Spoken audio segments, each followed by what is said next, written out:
क्या वाकई 27 मार्च को पूरे पाकिस्तान के पेट्रोल पंप बंद हो सकते हैं? ये सवाल इस वक्त लाखों लोगों के जहन में गर्दिश कर रहा है।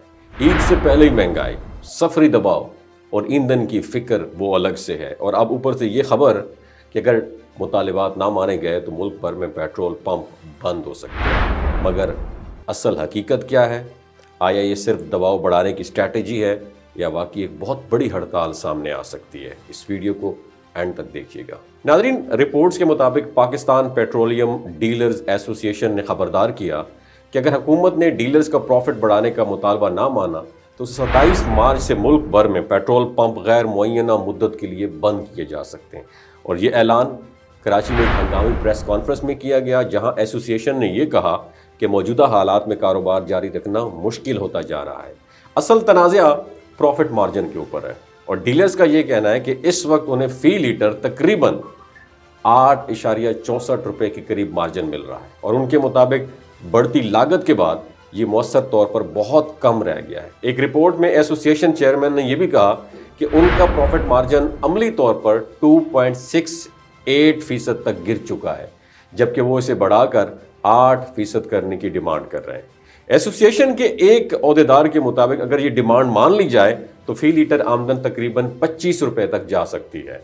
और डीलर का मौक़िफ़ ये है कि मौजूदा कमीशन में सिर्फ प्रॉफिट नहीं बल्कि ट्रांसपोर्ट, तनख्वाहें, बिजली, किराया और दीगर ऑपरेशनल एक्सपेंसेस जो है वो भी पूरे करने होते हैं। इसलिए वो ये कह रहे हैं कि मौजूदा शरह के ऊपर कारोबार चलाना मुश्किल हो गया है। और ऑन दी अदर हैंड आवाम की फ़िक्र ये है कि अगर बाकी पेट्रोल पंप बंद होते हैं तो रमज़ान और ईद के दिनों में ईंधन का शदीद बहरान पैदा हो सकता है।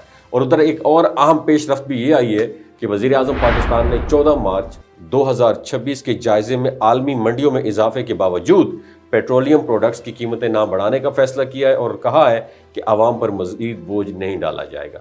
और सरकारी बयान के मुताबिक हुकूमत ये भी कह रही है कि मुल्क की ज़रूरियात के लिए खाम तेल की मुनासिब मिकदार मौजूद है और कोशिश ये है कि किसी को सरकारी नर्ख से ज़्यादा कीमत ना देनी पड़े। यानी एक तरफ डीलर्स का दबाव है और दूसरी तरफ हुकूमत रिलीफ देना चाहती है। और यही वजह है कि ये मामला अब सिर्फ पेट्रोल पंप मालिकान का नहीं रहा बल्कि डायरेक्टली आवामी ज़िंदगी के साथ कनेक्ट हो चुका है। अगर मुज़ाकरात कामयाब हुए तो फिर बहरान टल सकता है, अगर बात ना बनी तो 27 मार्च एक बहुत बड़े इम्तिहान में बदल सकता है। अब असल सवाल ये है, क्या हुकूमत और डीलर्स के दरमियान कोई दरमियानी रास्ता निकल पाएगा या फिर मुल्क एक ऐसी हड़ताल की तरफ बढ़ रहा है जिसका असर आम शहरी तक भी पहुंचेगा? जो भी हो, अगले चंद दिन बहुत फैसला कुन है, क्योंकि बाद औक़ात एक ऐलान सिर्फ खबर नहीं होता, पूरे मुल्क की रफ्तार बदल देता है।